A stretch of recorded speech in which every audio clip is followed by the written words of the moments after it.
Praise lord. మీ అందరికీ వందనాలు. యేసులోని రక్షణ టీవీ కార్యక్రమాన్ని వీక్షిస్తున్న మీ అందరికీ ప్రభు పేరట శుభాకాంక్షలు మీకు తెలియజేస్తూ, దయగలిగిన తండ్రి కుమార పరిశుద్ధాత్మ త్రియేక నామములో ప్రభువా మిమ్మలను ఆశ్రయిస్తున్నాను. ఎందుకంటే ప్రభువా ఈ టీవీ ఛానల్ ద్వారా ప్రభువా మాట్లాడుతుండగా ప్రభువా నీ బిడ్డను అభిషేకించండి. మీ ప్రతినిధిగా అనేక మంది రక్షణార్థమై ప్రభువా నా తండ్రి బలమైన సాధనంగా ఉపయోగపడినట్లుగా నీ బిడ్డని నిలబెట్టుకుని బలంగా మీరు వాడుకోండి. ఈ ఛానల్ ద్వారా ఎంతమంది అయితే ప్రభువా మరి వినుచున్నారు వారందరూ కూడా రక్షణ పొందినట్లుగా నీ కృప నీ సన్నిధి బిడ్డలకు ఇవ్వండి. మా దేశాన్ని మా రాష్ట్రాన్ని మరి కాపాడండి ప్రభా.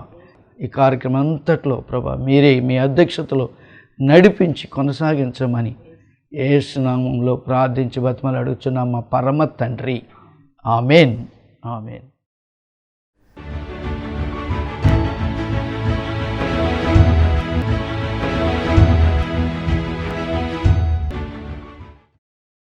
Praise lord. నేను మీ ఎజెక్ ఫ్యామిలీ అందరు బాగున్నారా? మరొకసారి యేసు రక్షణ టీవీ కార్యక్రమం ద్వారా మిమ్మల్ని చూసి మీతో మాట్లాడతాకి యేసు నాకు ఇచ్చిన అవకాశం బట్టి యేసుకే మహిమ కలుగాక. నిజంగా చూసినట్లయితే ఎంతోమంది సీరియల్స్ చూసి సినిమాల్లో చూపించేది అంతా కూడా సత్యం. సీరియల్స్లో ఏముందని చెప్పండి? అట్లానే కోడలు మోసం చేయటం, కోడల్ని అత్తను మోసం చేయటం, అత్త కోడలు కొట్టుకోవటం, వాళ్ళిద్దరు ఏడవటం, ఆ ఏడుపు చూసి వాళ్ళు ఏడుస్తుంటే మీరు ఏడవటం, అదంతా ఫేక్. వాళ్ళు ఏడుస్తూ అలాగే ఎపిసోడ్లు గడిపేస్తారు. మీ సమయం అంతా, మీ ధనమంతా వాళ్ళ యొక్క టీవీ ద్వారా సమయంతో వ్యర్థపాటు చేస్తారు. అది నిజం కాదు. వాళ్ళకి డబ్బులు వస్తాయి, తీస్తుంది, మీకు డబ్బులు రావు, ఏమీ రావు, మీ సమయం వేస్ట్. అది నిజం అనుకుని ఏడుస్తూ ఉంటారు ఎంతోమంది. వాళ్ళు ఏడుతుంది, వీళ్ళు ఏడ్చేస్తూ ఉంటారు. అది నిజం, అదంతా ఫేక్. వాళ్ళు నటన చేస్తున్నారు, నటిస్తున్నారు డబ్బుల కోసం. సినిమాలంతా కూడా సినిమాకి ఎలా చేయాలంటే సినిమా సిగ్గు నీతి మానవత్వం లేనిదే సినిమా అంటే. ఆ సినిమాలు చూస్తున్నప్పుడు ఎంతోమంది నిజంగా వారి జీవితాల్లో అపవిత్రం చేసుకున్నారు. హత్యలు, దోపిడీలు, మానవభంగాలు ఇవన్నీ కూడా ఎందుకు జరుగుతున్నాయంటే అవి చూస్తున్నారు. ఏదైతే చూస్తున్నారో అవి చేయడానికి ప్రయత్నం చేస్తున్నారు. ఒక సమయంలో ఒక దోపిడీ దొంగను పట్టుకున్నప్పుడు ఆ యొక్క పోలీస్ ఇంట్రాగేషన్ అడుగంట, ఎందుకు ఇలా చేస్తావు, ఇలా చేయటానికి ఇంత చాకచక్యంగా ఎలా చేయగలిగి దొంగతనం అంటే చెప్పాడంట ఇంటర్వ్యూలో. ఆ యవనస్తుడండి సినిమాలు చూసి నేర్చుకున్నాను, ఆ క్రైమ్ న్యూస్ చూడటం వల్ల, ఆ నేరాల కూడా చూసి సినిమాలు చూసి నేర్చుకున్నాను అని చెప్పాడంట. ఆశ్చర్యపోయారు అందరూ. చూస్తాం వల్ల నేర్చుకుంటున్నారు. అందుకని వ్యర్థమైన వాటి చూడొద్దు, నాటికల జోలికి వెళ్ళొద్దు, సినిమాల జోలికి వెళ్ళొద్దు. దాని అంతా కూడా నష్టమే ప్రియమైంది అనిపించారా.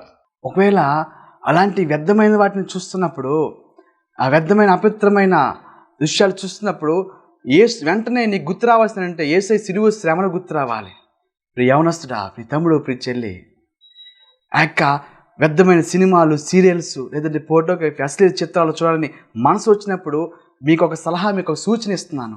వెంటనే మీరు చేయాల్సిందంటే మీరు యేసు ప్రభు వారి యొక్క ఆ సిలువలో మేకులు కొట్టబడతాము, అలాగే తలంపులతో చేసిన పాపను బట్టి ఆయన ముళ్ళ కిరీటం అనిపించాడు, నీ చేతులతో చేసిన పాపను బట్టి ఆయన మేకులు మరి అనిపించాడు. ఆయన కాళ్ళల్లో మేకులు, చేతుల్లో మేకులు, తలలో ముళ్ళ కిరీటము, శరీరంలో నాగర సరవరు దున్నబడి ఆయన తలలించి శరీరం అంతా కూడా రక్తము కారుతుంది, దారులా కారుతుంది.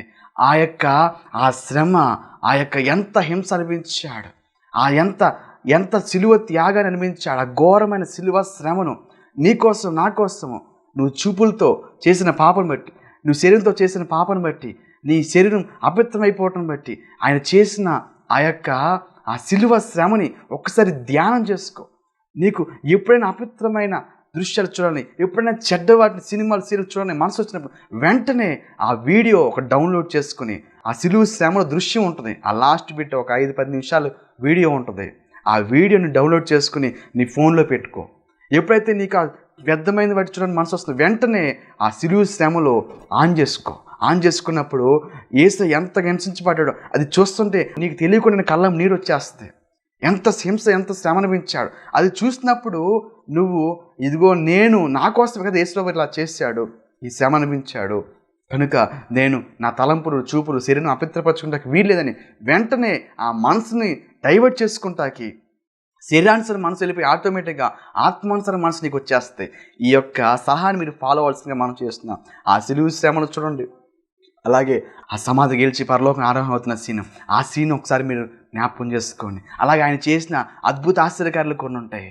నీళ్ళ మీద నడుస్తాము, నీళ్ళను ద్రాక్షరసంగా మారుస్తాము, అలాగే 5 రొట్టెలు 2 చేపలు 5,000 మంది పంచుతాము, అలాగే చచ్చిపోయిన లాజరును లేపుతాం. అలా కొన్ని అద్భుత కార్యాలు, కొన్ని మహిమగల కార్యాలు, భక్తులు చేసిన ఆశ్చర్యకార్య టెస్ట్ మెంట్స్ ఇవి ఉంటాయి. ఇలాంటివి చూడండి. మెయిన్గా ఇవి చూసినప్పుడు ఏమైందంటే ఆ మైండ్ వెళ్ళిపోద్ది. ఆటోమేటిక్గా పరిశుద్ధాత్మతో నింపబడే అభిషేకంతో కూడిన ఆ యొక్క ఆత్మ నింపుదల ఆది సంఘంలోకి వచ్చిన ఆ పెంతెకొస్తు అనుభవంతో ఆత్మ నింపుదల ఆ సీన్ చూడండి. ఆ ఆత్మతో నింపబడినప్పుడు వారు ఎలా అయితే దేవుని శక్తితో పొందుకుని గొప్ప కార్యాలు చేశాడో ఆ యొక్క మేడగది అనుభవం, పరిశుద్ధాత్మ అనుభవం, ఆ యొక్క పరిశుద్ధాత్మ అనుభవంతో కూడిన దృశ్యాలు అలాంటివి చూడండి. అలాంటి చూసినప్పుడు వెంటనే తెలియని శక్తి, తెలియని అభిషేకం, ఆత్మానుసరమనసు మీలోకి వచ్చేస్తాయి. వెంటనే మీరు దేవుని బిడ్డలుగా మారిపోతారు. ఆ మనసు మీకు ఇంకా రానే రాదు. ఎందుకంటే ఈ సలహాలు మీరు పాటించండి. అలా చూస్తే చెడ్డ మనసు వచ్చినప్పుడు, ఇది చూసినప్పుడు వెంటనే డైవర్ట్ అయిపోతుంది. తర్వాత ఆత్మీయంగా జీవిస్తా కృపను దేవుడు ఇస్తాడు. దేవుడు ఈరోజు అట్లీతిగా ప్రభు మిమ్మల్ని దీవించును గాక. ఆమె మిమ్మల్ని, మీ కుటుంబాన్ని ప్రభు ఆశ్రయించును గాక. మీ సేవని, మీ సంఘాన్ని, మీ కుటుంబాన్ని, మీ పొలాలు, జీవనోపాధి, మీ జాబ్స్, మీ కలిగిన సంస్థని యేసే ప్రభు దీవించును గాక.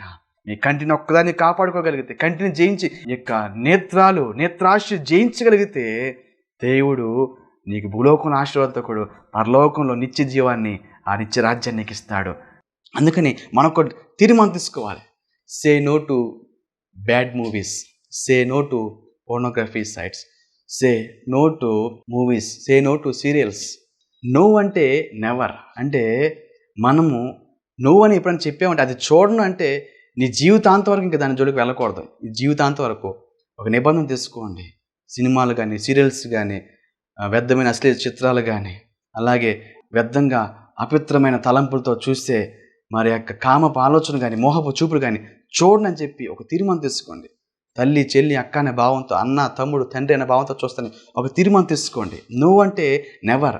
కాసేపు వాక్యం తర్వాత చాలామంది సంతోషంగా ఇక నుంచి నేను చూడను అనుకుంటారు, మళ్ళీ చూసేస్తారు. ఆ చూసిన కొద్ది దినాలు ఎమోషన్తో నిజంగా కొద్ది దినాలు అలా ఉంటారు, కానీ మళ్ళీ ఆ పాపను పడిపోయేలాగా ఉంటారు. నో అని ఎప్పుడైనా చెప్పామంటే జీవితాంతం వరకు ఎప్పుడు ఇంకా చూడండి, దాని జోలికి వెళ్ళాలి, నెవర్ అని చెప్పి ఒక తీర్మానం తీసుకోవాలి.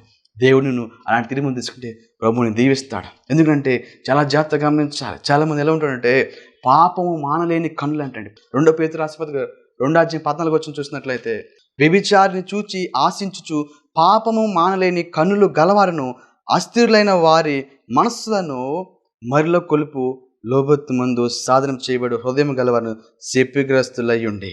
పాపము మానలేని కన్నులు అంట. ఏ కన్నులు అండి? పాపం మానలేని కన్నులు. విడిచిపెట్టేస్తాం అనుకుంటారు, వద్దనుకుంటారు, మళ్ళీ చూసేస్తారు. పాపం మానలేని కన్నులు మానుకోవాలి. ఈరోజు సంసోను తన జీవితంలో చూసినట్లయితే గొప్ప బలాఢ్యుడు. అతను అంత శక్తి మరొకరు లేదు. అతను గాడిద దవడ ఎముకతో 1000 మందిని చంపేశాడు. నిజంగా చూసినట్లయితే బ్రతుకున్న సింహాన్ని నిలువున ఆయుధాలు లేకుండా దాన్ని చంపేసి, దాన్ని సాధులు చేసి, కంట్రోల్ చేసి పారదోలగలిగాడు. ఎంత శక్తి అండి! అతనంత బలవంతుడు బైబిల్లో లేడు, కానీ అంత బలాఢ్యుడు, అంత బలవంతుడే. దేవుని కోసము నాజుడు చేయబడి శత్రువులు బారి నుంచి ఇశ్రాయేలు ప్రజలను రక్షించాల్సిన సంసోను ఒకరోజు ఆ యొక్క న్యాయాధిపతుల గ్రంథంలో మనం చూసినట్లయితే ఒక వేశ్యను చూసినట్టుగా చూస్తాము. తర్వాత ఆ ఢిల్లీలో అనే వేశ్య దగ్గరికి వెళ్ళి మోహించి పాపం చేయటం వల్ల, ఆ పాపంలో పడిపోవటం వల్ల చివరికి అంత బలాఢ్యుడే ఆ స్త్రీని చూసినప్పుడు పాపంలో పడిపోవటం వల్ల అతను 2 కళ్ళు కూడా పోగొట్టుకోవాల్సిన పరిస్థితి. దేవుని కృపను కోల్పోయాడు, దేవుని మహిమను కోల్పోయాడు, బలను కోల్పోయాడు, అన్ని కోల్పోయాడు. చివరికి ఓటమిగా తన జీవితాన్ని ముగించాల్సి వచ్చింది సంసోను వల్ల. కారణం ఏంటంటే అతడు చూపుల్లో పాపంలో పడిపోయాడు, వేశ్యల దగ్గరికి వెళ్ళాడు. ఆత్మీయుడే కానీ అతడు శరీరానుసాడు అయిపోయాడు. అందుకని కళ్ళు పోకముందే కళ్ళు తెరుచుకుంటే యవనస్తున్నా దేవుడిని దీవిస్తాడు. నిజంగా రియల్గా ఒకరోజు హైదరాబాద్ ప్రాంతంలో బండి మీద వెళ్తున్నప్పుడు ఒక యవనస్తుడు అలాగే యవనస్తురాల్ని అలాగే చూస్తూ డ్రైవ్ చేస్తున్నప్పుడు నిజంగా ఎదురుగుండా లారీ వెనకాల ఇనుప సవ్వలు ఉన్నాయంట. చూసుకోకుండా ఆ స్త్రీనే అలాగే చూస్తూ సడన్గా బ్రేక్ కొట్టేసరికి ఆ సవ్వలు వచ్చి కంట్లో పొడుచుకుందంట. రియల్గా 5 years బ్యాక్ హైదరాబాద్ ప్రాంతంలో జరిగిందంటే న్యూస్లో కూడా వేశారు. కారణం ఏంటంటే బండి మీద వెళుతూ ఒక యవనస్తురాల్ని అపవిత్రంగా చూస్తున్నాడు కళ్ళుతో. ఈరోజు మన కళ్ళు జాగ్రత్తగా కాపాడుకునే వ్యక్తిగా ఉండాలి. దేవుడు మనం దీవిస్తాడు. ప్రియమందిని ఆలోచన చేస్తున్నట్లే కళ్ళు పోకముందు మన కళ్ళు తెరిచే వారిలాగా ఉండాలి. మనం ఎలాంటి కళ్ళు కలిగి ఉంటున్నాం? ఆత్మీయ నేత్రాలు కలిగి ఉన్నావా, లేకపోతే శరీర నేత్రాలతో ఉంటున్నావా? దేవునితో మాట్లాడుచున్నాడు. ఆత్మీయ నేత్రాలను కలిగి ఉండాలి, శరీర నేత్రాలతో కాదు. తమ్ముడు చెల్లి, దేవుడితో మాట్లాడుచున్నాడు. నా చూసినట్లయితే న్యాయాధిపతులు గ్రంథం 16:1 సంసోను గాజాకి వెళ్ళి వేసిన ఒకదాన్ని చూశాడంట. అక్కడ చేరినట్టుగా చూడటమే అక్కడ చేరాడు. తర్వాత 4వ చూస్తే తర్వాత మరి పిమ్మట బెలీలా అనే ఆ యొక్క స్త్రీతో మరి పాపం చేయటం మోహించాడు. ఆ స్త్రీ దగ్గరికి వెళ్ళాడు. ఆ యొక్క మరి ట్రాప్లో పడిపోవటం వల్ల తన బలమంతా చెప్పేస్తాడు. రహస్యం చెప్పేయటం వల్ల ఫిలిష్తీయులు బంధిస్తారు. తన బలం కోల్పోయాడు. కళ్ళు పోగొట్టుకోవాల్సిన పరిస్థితి చూసినప్పుడే తన దృష్టి మళ్లించుకుని, ఆత్మీయుడు కాబట్టి తన దృష్టి మళ్లించుకుని అతను అక్కడి నుంచి వెళ్ళిపోవాల్సిందే. అయితే చూపును కంట్రోల్ చేసుకోలేక పాపంలో పడిపోవటం వల్ల తన జీవితంలో ఎంత నష్టం కోల్పోయాడో చూస్తాం కదా. ఫెయిల్యూర్గా, ఓటమితో తన జీవితాన్ని ముగించాల్సిన పరిస్థితి. కనుక తమ్ముడు చెల్లి, ఈరోజు నీ జీవితంలో కూడా నువ్వు జ్ఞానోదయం కలిగే వ్యక్తిగా ఉండాలి. ఎందుకనంటే మనం చూడాల్సిందంటే ఆత్మీయతలు మనం కలిగి ఉండాలి. దేవుడు మనం దీవిస్తాడండి. ఎందుకంటే ఆదికాండం 19:26 చూసినట్లయితే లోతు భార్య వెనుకకు చూసి ఆమె ఉప్పు స్తంభం అయిపోయిందంటే. వెనుకకు చూస్తే చూపులు, వెనుక తిరిగే స్వభావం. దేవుడు ఏం చెప్పాడంటే వెనుక తిరిగి చూడొద్దు. ఆ సొదొమ పట్టణం అంటే అగ్నిగణకం చేత నాశనం అయిపోబోతుంది, అది పాపం అధికమైపోయిందని చెప్పినప్పుడు వీడు ప్రయాణమై వెళ్తూ ఏం చేస్తారంటే లోతు భార్య దేవుడి మాట వినకుండా వెనక్కి తిరిగి చూసే స్వభావం, పాత జీవితం గుర్తొచ్చింది. ఒక్కసారి ఎప్పుడైతే అలా వెను తిరిగి చూసిందో లోతు భార్య ఉప్పు స్తంభం అయిపోయిందండి. దేవుడి మాట వినలేదు, వెనుతిరిగి చూసే అనుభవం. ఈరోజు చాలామంది వెనుతిరిగి చూసే స్వభావం ఉండటం వల్ల చాలామంది వారి జీవితాల్లో ఆత్మీయులు నష్టపోతున్నారు. రక్షణ పొందినాక కొద్ది దినాలు ఆత్మీయంగా ఉంటారు, కొద్ది దినాలు శరీరాంశంగా మారిపోతారు. విడిచిపెట్టిన పాపం జోలికి వెళ్తాను. వెనుతిరిగి చూసే స్వభావం ఉంటే, విడిచిపెట్టిన పాపం జోలికి మళ్ళీ వెళ్ళే వ్యక్తిగా ఉంటే నువ్వు కూడా జాగ్రత్త. దేవుడితో మాట్లాడుతున్నావు, ఉప్పు స్తంభం అయిపోయింది. ఈరోజు నువ్వు నరకాగ్ని గుండంలో పడిపోవడానికి దగ్గరగా ఉన్నావేమో. అయితే నువ్వు నీ జీవితాన్ని మార్చుకుంటే దేవుడు నిన్ను విడిపించగల సమర్థుడు. దేవునికి మహిమ కలుగును. హల్లెలూయా. తమ్ముడు చెల్లి, దేవుడితో మాట్లాడుచున్నాను. ఎందుకంటే మన జీవితంలో మనము ఆస్వాదించబడిన దేవుడి చిత్తము. అందుకనే మనం వెనుతిరిగి చూసే స్వభావం మనకు రానివ్వకూడదు. దావీదు జీవితంలో కూడా చూస్తాం కదా.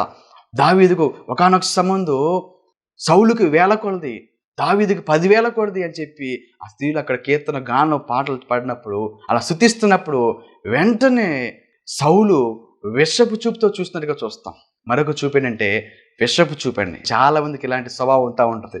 ఆత్మీయులు ముందుకు వెళ్తూ ఉంటే చూడలేరు. ఎవరన్నా స్నేహితుడు, తమ్ముడు ముందుకు వెళ్తుంటే, అభివృద్ధిలోకి వెళ్తుంటే చూడలేరు. విషపు చూపు. చూస్తున్నట్టయితే దావీదు అక్కడ గొలియాతును జయిస్తాడు. ఎవరు కూడా జయించలేకపోతున్నారు. గొలియాతు సవాల్ చేస్తున్నారు, మీలో ఎవరన్నా దమ్ముంటే, ధైర్యం ఉంటే ఒక్కడు వచ్చి నన్ను జయించండి, లేకపోతే మీరు అందరూ నాకు సాష్టాంగ పడాలన్నప్పుడు అందరూ గజగజ వణికిపోతున్నారు సంబంధం. నిజంగా ఇశ్రాయేలు ప్రజల పక్షంగా, దేవుని ప్రజల పక్షంగా పరిశుద్ధాత్మ రోషం కలిగి ధైర్యంగా దావీదు నిలబడి వెళ్ళి ఆ యొక్క మరి గొలియాతుని ఆ ఒడిసులు తిప్పి, ఆ రాళ్ళు తీసుకుని దేవుని శక్తితో గిర్రా తిప్పి ఆ ఒడిసులతో ఆ రాయి పెట్టి కొట్టగానే ఆ గొలియాతు నస్సు మీద పడంగానే వాస్తవం వెనక్కి పడిపోతుంది. ముందుకి బొక్కబోర్లా పడిపోతాడు గొలియాతు. దేవుని నాకు మహిమకరంగా ఒక్క దావీదు దేవుని శక్తితో నిలబడి బలాజులైన గొలియాతుని కూల్చివేశాడు. అయితే సంతోషించి, మహిమపరిచి, దేవుని స్తుతించి, మంచిగా సంతోషించి తన కుమార్తెనిచ్చి పెళ్లి చేస్తున్న సౌలు కుమార్తెని ఇచ్చి పెళ్లి చేస్తే సిద్ధపడాడు. కానీ ఆ సమయం తర్వాత చూసినట్లయితే మొదటి సమయం 18:7 చూసుకుందాం.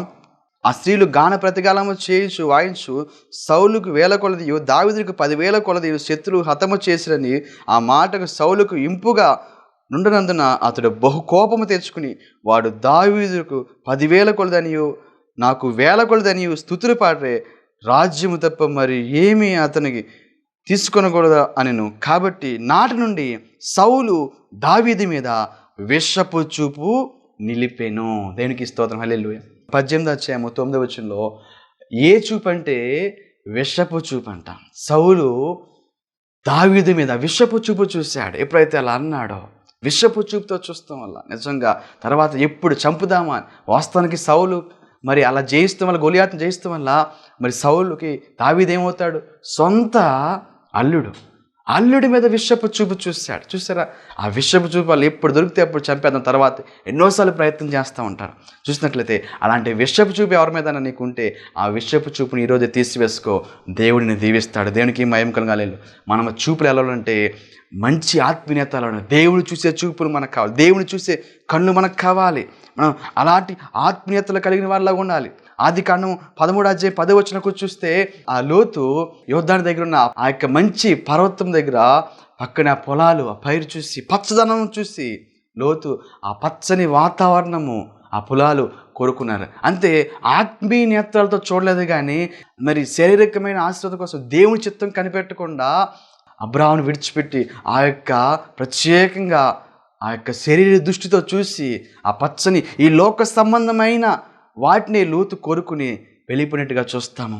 దేవునికి సాదృశ్యంగా అబ్రాహాము కనపడతారు, లోతుకు సాదృశ్యంగా అక్కడ మరి విడిచిపెట్టిన పాపం జోలికి శరీరానుసార నేత్రం కలిగిన ఒక విశ్వాసికి సాదృశ్యం కనపడతాం. అయితే అబ్రాహాము అయితే దేవుని చిత్తానుసారంగా కష్టమైన శ్రమైన దేవుని వాగ్దానం బట్టి అతను ఎరుగని ప్రాంతమైనప్పుడు కూడా దేవుడు చిత్తానుసారంగా ఆయన ప్రయాణం చేసి అక్కడ నివాసం చేసి దేవుని గొప్ప దేవుని అబ్రాహాము పొందుకున్నట్టుగా చూస్తాం. దేనికి మహిమకరంగా హల్లెలూయా. అయితే లోతు కనుదృష్టి ఎలా ఉందంటే ఈ భూ సంబంధమైన వాటి మీద, పచ్చని మైదాన పొలాల మీద శారీరకమైన దృష్టితో చూశాడు కానీ అబ్రాహాము ఆత్మీయ దృష్టితో చూశాడు. దేవుని వాగ్దానాలు పొందుకున్నాడు, అబ్రాహాము దీవించబడ్డాడు. లోతు జీవితంలో ఆశీర్వాదం కోల్పోయిన వ్యక్తిగా మనం చూస్తాం. దేనికి మహిమ కలుగుగాక హల్లెలూయా. మనం చూసినట్లయితే ఈ లోకానుసరమైన దృష్టి మనం చూడకూడదు, ఆత్మీయ దృష్టి మనం చూడాలి. నిజంగా జాగ్రత్తగా మనం లేకపోతే చూపులో పడిపోయే అవకాశం ఉంటుంది. మరి యాకోబు మరి ఎర్రగొన్న ఆ కూర తింటున్నప్పుడు ఏశావు దాన్ని చూస్తాడు. చూసినప్పుడు వెంటనే ఎప్పుడైతే చూశాడో దాన్ని తినాలని ఆశపడతాడు. చూసినప్పుడు ఆ యొక్క ఒక పూట కూటి కోసము జ్యేష్ఠత్వాన్ని అమ్మేసుకుంటాడు ఏశావు. చూసినట్లయితే కారణం ఏంటంటే నేత్రాశలో పడిపోయాడు, వెంటనే తిన్నాడు, జ్యేష్ఠత్వాన్ని విడిచిపెట్టేశాడు. ఒక పూట కూటి కోసం చూశాడు, శరీరాశ నేత్రాశ వల్ల తన జ్యేష్ఠత్వాన్ని అమ్మేసుకున్నాడు. ద్రాక్షరసం మిక్కిలి ఎర్రబగడగును, గిన్నెలో తలతల్లాగుచుండును, తాగుటకు రుచిగా ఉండగను, దాని వైపు చూడకము. దేనికి స్తోత్రం హల్లెలూయా. దాని వైపు కూడా చూడొద్దు.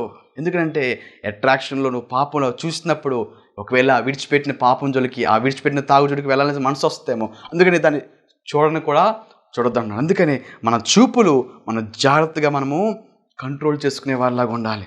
ఎందుకంటే మన దేహానికి దీపము కన్నే. అందుకని మన ప్రసంగాంశం మర్చిపోకూడదు. మన దేహానికి దీపము కన్ను కనుక ఈ కన్నులు తేటగా ఉండేలాగా చూసుకోవాలి. ఈరోజు ఎలాంటి కన్నులు నీకు ఉన్నాయి తమ్ముడు చెల్లి?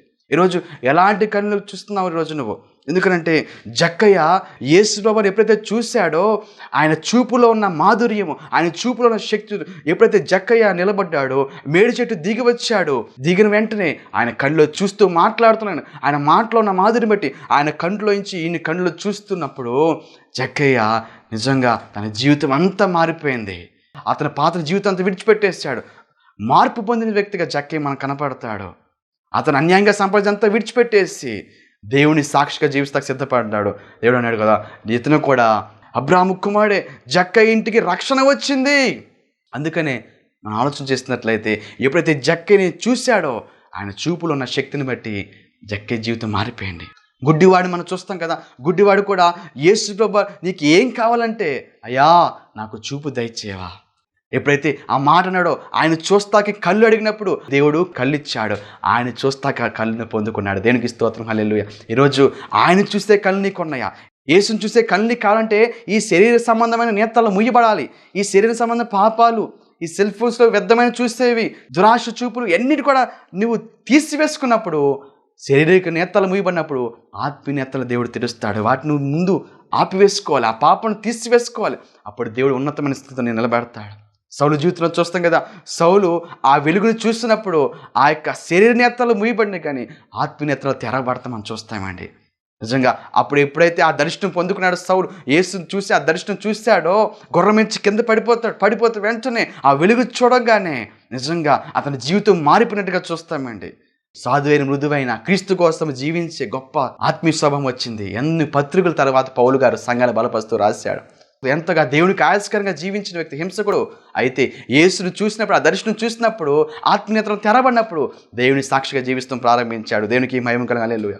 నిజంగా ఆలోచిస్తే ఈరోజు అలాంటి చూపులు నీకు ఉన్నాయా? ఈరోజు అపోస్తలుల కార్యం 7వ అధ్యాయము 54 నుంచి 60 వచనాలు చూసినట్లయితే స్టెఫను జీవితంలో కూడా అతను సువార్త చెప్పినందుకు గాను అతని జీవితంలో ఏం జరిగిందంటే, అతను అన్యాయంగా అక్కడున్న వారు అతను రాళ్ళు పెట్టి కొడుతున్నారు. ఒక పక్కన రక్తం కారుతుంది, హింస అనిపిస్తున్నాడు. ఆ రక్తం కారుతున్న సమయంలో కూడా, రాళ్ళు పెట్టి చంపేయడం చూస్తున్న సమయంలో కూడా స్టెఫను ఆయన యేసును చూస్తున్నాడు. ఆ పరలోకమందు ఆ దేవుని యొక్క ఆ యొక్క మహిమ ప్రత్యక్ష ఆ సింహాసనం చూస్తున్నాడు. యేసును చూస్తున్నప్పుడు స్టెఫన్కి బాధ కనపడలేదు. దేవునికి హతసాక్షి అయిపోవటం కూడా సిద్ధపడ్డాడు. ఆ సమయంలో కూడా, శ్రమలో బాధలో కూడా యేసును చూస్తున్నాడు. దేవునికి స్తోత్రం. హల్లెలూయా. అలాంటి కళ్ళు మనకు కలిగి ఉండాలి. నిజంగా ఎంత గొప్ప కృప స్టెఫన్ పొందుకున్నాడు. మనము యేసును చూసే వాళ్ళగా ఉంటే, ఆత్మీయతలు కలిగిన వాళ్ళగా ఉంటే మనకి కష్టాలు శ్రమల్లా కూడా అనిపించవు. శ్రమలో తోడిని విడిపించి గొప్ప చేసే దేవుడు మనకున్నాడు. దేవునికి మహిమ కలుగును. హల్లెలూయా. ఈరోజు ఎలాంటి కళ్ళు నువ్వు కలిగి ఉంటున్నావు? కళ్ళు మూస్తే యేసు కనపడాలి, కళ్ళు తెరిస్తే యేసు కనపడాలి. ఈరోజు దర్శనం చూసే కళ్ళు నీకు ఉన్నాయా తమ్ముడు? ప్రియమైన సహోదరా, తల్లి తండ్రి దేవునితో మాట్లాడచ్చు. ఈరోజు అంతకుముందు దర్శనం చూసేవాడు, అంతకుముందు ప్రార్థన చేస్తే దర్శనం వచ్చేది. దేవుని చూసే కళ్ళు కలిగి ఉన్నావు. అయితే ఈరోజు అలాంటి కళ్ళు నీకు ఉన్నాయా? దేవుని చూసే కళ్ళు నీకు కావాలి. ఈరోజు దర్శనాలు చూసి ఎన్నాళ్ళైంది? దేవుని చూడాలంటే నీ యొక్క పాపపు కళ్ళు, వ్యర్థమైన వాటి చూసే కళ్ళని తీసివేసుకుని కన్నీటితో ఆ వ్యర్థమైన వాటిని విడిచిపెట్టి, ప్రభా నిన్ను చూసే కళ్ళు నాకు దయచే ప్రభా అని విడిచిపెట్టినప్పుడు దేవుడు అట్టి కళ్ళు నీకు ఇస్తాడు. నిజంగా ఎలాంటి కళ్ళు ఈరోజు నీకు ఉన్నాయి? యేసుని చూసే కళ్ళు ఉన్నాయా? ప్రకటన గ్రంథము 4వ అధ్యాయంలో అక్కడ ఆత్మోశ్రయ ఉన్నప్పుడు మరి యోహాను గారు చూస్తున్న దర్శనం గురించి చూస్తాం. 1వ వచనంలో, ఈ సంగతి జరిగిన తర్వాత నేను చూడగా అదిగో పరలోకమందు ఒక తలుపు తెరవబడి ఉండి అంటున్నాడు. తలుపు తెరవబడి చూస్తున్నాడు. అలాగే 2వ వచనం కూడా చూస్తే, నీకు కనపరిచిందని వెంటనే నేను ఆత్మవశునైతిని, అదిగో పరలోకమందు ఒక సింహాసనం వేయబడి ఉండెను, సింహాసనమందు ఒకడు ఆసీనుడై ఉన్నాడంటే.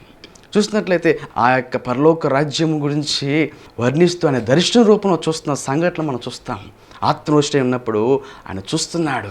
ఆ పరలోకంలో ఆ ధవళ సింహాసనం మీద కూర్చున్న వ్యక్తి ఆసీనుడై ఉంటా, చుట్టూరు 24 పెద్దలు అలాగే తెల్లని వస్త్రముతో కిరీటము ధరించుకుని స్తుతిస్తూ ఆ యొక్క పరలోక రాజ్యం అంతటిని కూడా ఆత్మవశుడై ఉన్నప్పుడు ఆ యొక్క పరలోక రాజ్యం గురించి, జరగబోయే విషయాల గురించి ఆయన అక్కడ చూస్తున్నట్టుగా చూస్తున్నాం. ఆత్మవశుడై ఉన్నప్పుడు ఆయన జరగబోయే విషయాలు మనకి బయలుపరుస్తాడు. యోహానుకి ఎలా అయితే బయలుపరిచాడో మనం ఆత్మవశుడై ఉండాలి. ఆయన చూసే నేత్రం కలిగి ఉన్నట్లుగా ఇప్పుడు అలాంటి కళ్ళు కలిగినప్పుడు దేవుడు మనకు బయలుపరుస్తాడు. అలాగే చూస్తున్నప్పుడు ఈరోజు మన కళ్ళు అలా ఉండాలి. అలాగే చూసినప్పుడు సామెతల గ్రంథం 4వ అధ్యాయము 25వ వచనం చూసినట్లయితే, నీ కన్నులు ఇటు అటు చూడక సరిగాను నీ కనురెప్పలు నీ ముందర సూటిగానో చూడవాలంటున్నారు. చూసారా? నీ కన్నులంట ఇటు అటు చూడక నీ కనురెప్పలు సరిగాను సూటిగాను ముందు చూసేవారిలాగా ఉండాలంటండి. ఇటు అటు పక్క చూపులు చూసేవారిలాగా ఉండకూడదు, కానీ ముందుగా సూటిగా ఎదురుగా ఆత్మీయాలు ఎదురున్న యేసును చూసే కళ్ళు మనకి ఉండాలి. అటు రీతిగా దేవుడు ఇలాంటి కళ్ళు నీకు ప్రభు దయచేను గాక. ఆమేన్. హల్లెలూయా. మత్తయి సువార్త 5వ అధ్యాయం 8వ వచనం ఉంటుంది కదా, హృదయ శుద్ధి గలవారంట ధన్యులంట, వారు దేవుని చూస్తారంటండి. దేవునికి స్తోత్రం కలుగు. హల్లెలూయా. హృదయ శుద్ధి గలవారు ధన్యులు, వారు దేవుని చూస్తారంట. హృదయ శుద్ధి కలిగి ఉన్నప్పుడు హృదయం శుద్ధిగా ఉండాలి. అపవిత్రమైన చూడకుండా, వ్యర్థమైన పాపాలు, అశ్లీలత, వ్యర్థమైన మన చూపులు అపవిత్రం అవ్వకుండా ఉన్నప్పుడు హృదయ శుద్ధిగా ఉంటుంది. అలా హృదయం శుద్ధిగా ఉన్నప్పుడు దేవుని చూసే కళ్ళు మనకు కలుగుతాయి. ఈ లోక సంబంధ నేత్రాలు మనం మూయబడాలి. ఈ లోక సంబంధమైన నేత్రాలు మూతబడినప్పుడు ఆత్మనేత్రాలు దేవుడు తెరుస్తాడు. వ్యర్థమైన వాటి చూడకుండా హృదయ శుద్ధి కలిగిన వారుగా ఉండాలి. అప్పుడు దేవుని చూసే కళ్ళు మనకి ఇస్తాడు. ఎందుకంటే అదే హెబ్రీయులకు రాసిన పత్రిక 12వ అధ్యాయం 14వ వచనం ఉంటుంది కదా, పరిశుద్ధత లేకుండా ఎవరు కూడా ప్రభువుని చూడలేరంటండి. ప్రభువుని చూడాలంటే పరిశుద్ధత ఉండాలి. పరిశుద్ధత ఉన్నప్పుడే ఆయన చూసే కళ్ళు మనకు ఉంటాయి. పరిశుద్ధత లేకుండా ఆయన కళ్ళు ఎవడు ఆయన చూడలేం. ఆ దర్శనం దేవుడు చూపిస్తాడు. క్లియర్గా ప్రభువుని చూడలేకపోయినా ఒక దైవజన రూపంలో, ఒక దేవదూత రూపంలో, ఒక పావురు రూపంలో ఆయన తన ప్రత్యక్షత కొంత తగ్గించుకుని మనకి వాక్య రూపంలో ఎన్నో విషయాల ద్వారా ప్రభు ఆయన దర్శనాలు మనకు చూపిస్తాడు. ఆయన చూస్తే కళ్ళు మనకి ఇస్తాడు. ఎప్పుడంటే పరిశుద్ధత ఉండాలి. పరిశుద్ధత ఉంటేనే, పరిశుద్ధత లేకుండా దేవుడిని చూడలేం. ఆ పరిశుద్ధమైన నేత్రాలు ప్రభు మనకు దయచేయను గాక. మన హృదయంలో పరిశుద్ధత ఉండాలి. పాపం అనేది మనకు అంటకుండా మనము జాగ్రత్తగా ఉన్నప్పుడు యేసుని చూసే కళ్ళు ఇస్తాడు. దేవుడు అట్టిదిగా ప్రభు నిన్ను దీవించును గాక. ఎందుకనంటే నిజంగా ఈ కళ్ళు దేవుడు నీకు ఎందుకు ఇచ్చాడంటే ఆ కంటితో వాక్యం చూడాలి, వాక్యం చదవాలి, ఆత్మీయ విషయాలు చూడాలి, దేవుణ్ణి చూడాలి, దర్శనాలు చూడాలి. ఈ అందమైన దేవుడిచ్చిన ప్రపంచంలో దేవుని సాక్షిగా జీవించాలి. ఎంతమంది కళ్ళు లేని వారు నిజంగా ప్రపంచంలో లేని అదృష్టం లేదు. ఈరోజు నీకు దేవుడు అందమైన కళ్ళు ఇచ్చిన, ఒక కన్ను కొనాలంటే కొన్ని లక్షలు ఖరీదు పెట్టినా కానీ ఆ కళ్ళు దొరకదండి. ఆ కన్ను అంత ప్రాముఖ్యమైనది. నీకున్న కన్ను మరొక వ్యక్తికి ఉండదు. ఇన్ని కోట్ల ప్రజల్లో నీకున్న కన్ను ఇంకో వ్యక్తికి ఉండదు. నీకు కన్నులో ప్రత్యేకత అలాంటిది.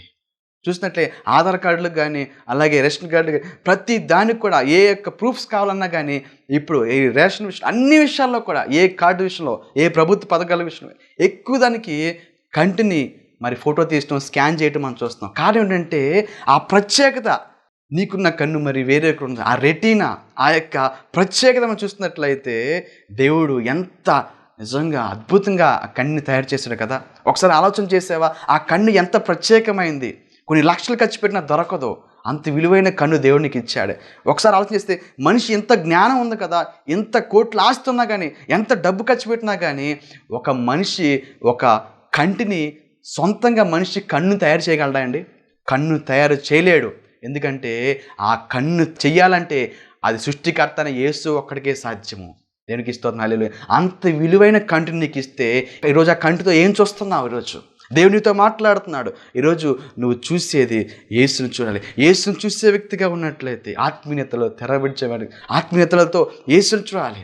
కళ్ళు మూసిన కళ్ళు తెరిచిన ఆయనే కనపడాలి. ఎందుకంటే ఈరోజు ఈ లోకం అంతా శాశ్వతమైంది. మనం 70 సంవత్సరాలు 80 సంవత్సరాలు జీవించిన కొద్ది దినాల్లో మనం ఇక్కడ కన్ను మూస్తే ఆ పరలోక రాజ్యంలో కళ్ళు తెలవాలి. దేనికి స్తోత్రం హల్లెలూయా. అది మన గమ్యం, అది మన లక్ష్యం. అలా ఉండాలంటే దేహానికి దీపము కన్ను కనుక ఈ కన్ను పవిత్రంగా ఉండేలాగా చూసుకుంటే ఆ సాతాను ఏ పాపంలో పడకుండా నువ్వు కాపాడబడతావు, ఈ లోకంలో దీవించబడతావు. నిత్యరాజ్యమైన పరలోక రాజ్యం దేవుడు నీకు ఇస్తాడు. దేవుడిని దీవించి ఆశ్రయించును గాక. ఈరోజు దేవునితో మాట్లాడుచునుగా, ఈరోజు పశ్చాత్తపడి తమ్ముడు చెల్లి దేవునితో మాట్లాడుచున్నాడు. ఇంతవరకు ఏది వ్యర్థమైందని చూసావా? ఈరోజు విడిచిపెట్టి ప్రభువా నిన్ను చూసే కళ్ళు నాకు ఇవ్వయ్యా, వ్యర్థమైన అపిత్ర కళ్ళు నాకు తీసే ప్రభా, ఒక తీర్మానం తీసుకో. ప్రభు నీతో మాట్లాడుచున్నగా దేవుడు నిన్ను ఇంకా దీవించబోతున్నాడు. ఈ ప్రార్థనలో నాతో పాటు ప్రార్థనలు ఏకీవించు. ఈరోజు నీ ఏ సమస్యతో ఏ బాధలో ఉన్నా కానీ ఈ ప్రార్థనలో గొప్ప జయ ప్రభు నీకు ఇవ్వబోతున్నాడు. ప్రార్థన చేసుకుందాం. తండ్రి, కుమార, పరిశుద్ధాత్మ త్రియేక దేవ, పరలోకమందు పరమ తండ్రి, ఈ వాక్యం ద్వారా బిడ్డల జీవితం మీరు మాట్లాడినందుకు స్తోత్రం వేసే దేవ. అవును తండ్రి యేసయ్య, ఈరోజు మా కంటిని మేము దేవ ప్రత్యేకంగా ఉంచుకునే కృపను దయచి ప్రభా. అవి ప్రభా పరిశుద్ధాత్మ దేవ యేసయ్య, ఇగో మా కంటి విషయంలో ప్రభా ఎన్నో శ్రేష్టమైన విషయాలు మాతో మాట్లాడు ప్రభా. నిజంగా ప్రభా అయ్యా నీకు ఇష్టమైన నిన్ను చూసే కళ్ళు మాకు దయచేయండి ప్రభా. ఆత్మీయతలో కలిగిన వాళ్ళకు ఉంటాకు సాయం, పాపపు కళ్ళు తీసేయండి ప్రభా.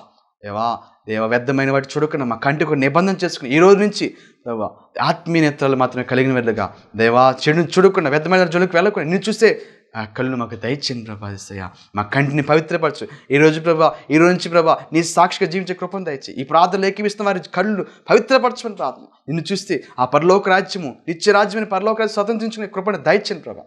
అలాగే దేవా వాక్యానుసార జీవితం జీవించే కృపను దయచేయి. ఈ ప్రార్థనలు ఏకీవిస్తున్న వారు మరి ఎలాంటి సమస్య ఉన్నా ఏసిన సమస్యలు తొలగిపోను గాక.